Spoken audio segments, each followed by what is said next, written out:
You are cleaning one drawer, not the whole house. One drawer. You open it and find an old cable. You do not know what it connects to. The cable may be older than your current personality. You hold it over the trash, and your brain appears wearing a tiny emergency helmet. Wait, what if we need it? Need it for what? Silence. The brain looks at the cable, then at you, and whispers, the future. So you place it back next to 14 other cables from extinct civilizations. And this is how one drawer becomes an archaeological site. People think they keep old things because they are lazy. Sometimes, yes. Sometimes the chair is covered in clothes because the chair has been promoted to assistant wardrobe manager. But often, clutter is not about the object. It is about the decision attached to it. Throwing something away looks simple. Keep, donate, trash. Then the object hires a lawyer. This mug was a gift. These jeans might fit again. This empty box belongs to an expensive appliance. This broken lamp has potential. Potential? It has been lying sideways in a cupboard for 6 years. Its main talent is collecting dust. Still, you keep it. Because your brain is not asking, is this useful now? It is asking, could there be one imaginary situation in the next 40 years where throwing this away makes me feel stupid? And yes, technically.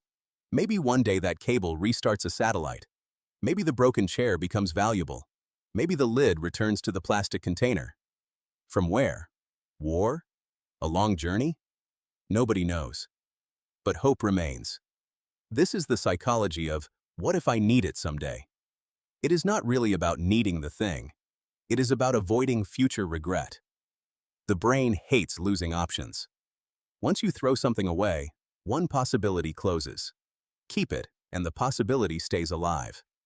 You may repair it, sell it, or use it in a mysterious project. You may finally become someone who owns a glue gun and knows why. The object becomes a ticket to a possible future. And possible futures are attractive because they require no work. That old guitar? Future. You plays it beautifully. The dusty exercise machine? Future you wakes up early and trains like a movie montage. The language books? Future you speaks Italian while making pasta from scratch. Current you is eating crackers over the sink. But future you is incredible. So when you try to remove the object, your brain panics. How will we become a musician without this guitar? You have not touched it since the last time you moved it out of the way. But now it is apparently your final connection to art. That is why decluttering can feel emotional. You are not only sorting objects, you are sorting identities. The shirt from your younger years. The equipment from a hobby that lasted 3 weekends. The fancy kitchen tool bought during the week you became a chef. Each object says, this was you, or this could still be you. Throwing it away can feel like admitting something ended. The hobby ended. That phase ended. That plan never happened. Sometimes it is easier to keep the evidence in a box than accept the verdict. So the box moves with you, apartment to apartment, house to house, like a quiet emotional parasite with handles. Then there is the money problem. You bought the thing. Maybe it was expensive.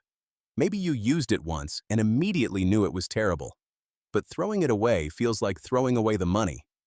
Your brain says, we paid £70 for this. Correct. And keeping it in the closet will not make the money crawl back into your bank account. The money has left the building. But the brain hates admitting a bad purchase. So it creates a plan. We will sell it. When? Soon. Do you have photos? No. A price? No. The original box? Yes. Of course. Years later, the object is still waiting for its imaginary business career. You already paid with money. Now you keep paying with space, attention, and guilt. Every time you see it, it says, remember when you wasted money on me? Very relaxing home decor. Old things can also create a fake sense of safety. If you grew up with scarcity, waste may feel dangerous.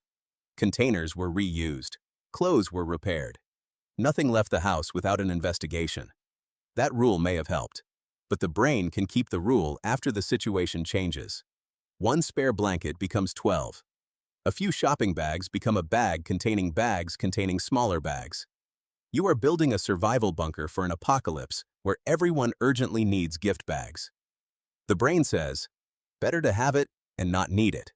Sounds wise. Until you apply it to every screw, receipt, jar, and piece of wood that is still good.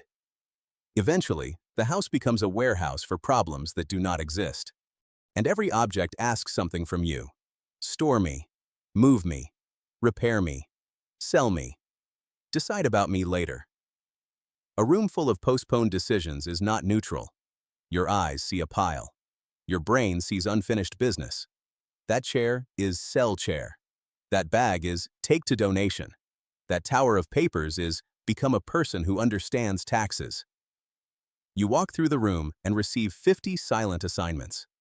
No wonder cleaning feels exhausting. You are attending a meeting with every decision you avoided for the last decade. And every object wants to speak first. Maybe this is where you are now. You open a cupboard carefully because something inside has developed structural confidence. You own 5 versions of the same item, but use one. The garage is protecting a lamp nobody likes. You keep saying, one day I will sort all this. That day has been rescheduled more times than a low-budget movie. The turning point usually arrives when the shelf collapses, or when you move house. You lift a heavy box and ask, what is in this? Someone says, important things. You open it. Old magazines, a dead remote, 3 mystery keys, a charger for a camera you no longer own, and an instruction manual for a toaster that died before several current friendships began. You carried this box downstairs, drove it across town, and carried it upstairs to preserve a manual for a dead toaster.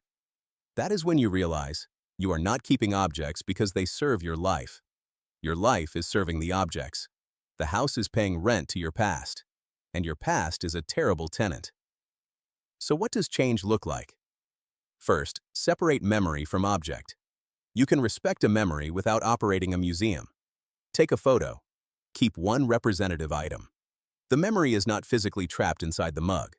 A person you loved will not disappear because you donated the 3rd cracked bowl. Second, ask a better question. Not, could I use this someday? The answer is always yes.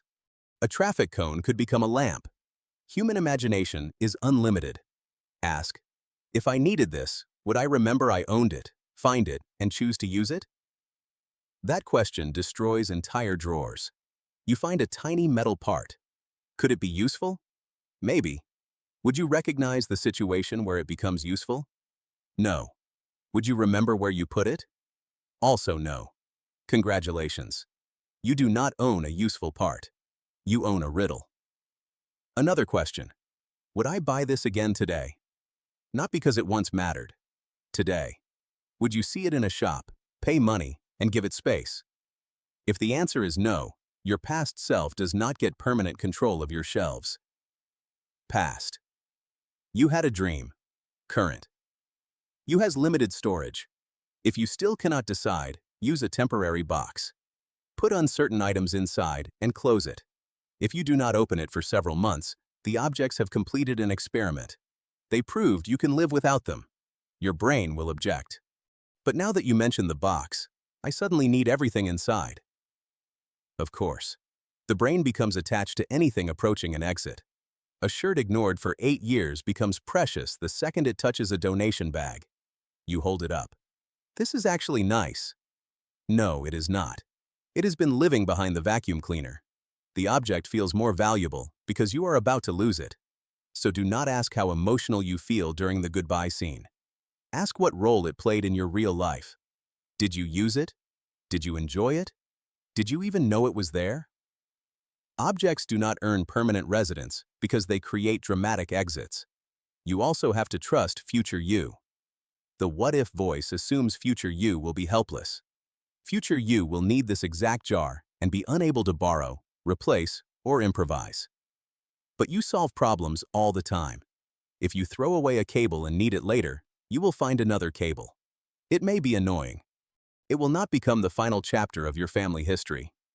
Keeping hundreds of items to prevent one small inconvenience is like carrying a canoe everywhere because you might see a river. Prepared? Technically. Exhausted? Absolutely. The goal is not to become wasteful. Keep what you use. Keep what you love. Keep what would be genuinely difficult to replace. But stop calling fear practical. Your home should support the life you are living, not every life you could theoretically live. Every object you keep says no to space. Space to move. Space to think. Space to find what matters. An empty shelf is not wasted storage. It is a shelf that is not shouting. A clear table is not missing something. It is ready. And maybe that is why letting go feels uncomfortable. Clutter keeps possibilities alive. Clear space asks you to choose. This life, these hobbies, these memories, this version of you. Choosing means losing other options. But refusing to choose does not save every future. It only fills the present with boxes. So think of one object you have kept for years because, what if I need it? The cable, the appliance box, the clothes for a body you no longer have. The broken thing you will definitely repair. Ask, is this serving my future, or am I protecting myself from 5 minutes of possible regret? Then decide. Keep it honestly. Use it now. Donate it. Recycle it. Throw it away. But stop forcing the object to audition for a future role every 6 months. And tell me in the comments, what is the strangest, useless thing you cannot throw away? A mystery cable? An empty box? A bag full of other bags? Or one tiny screw you protect like it knows the nuclear codes? Be honest. Somewhere, another person is keeping the exact same thing for the exact same imaginary emergency.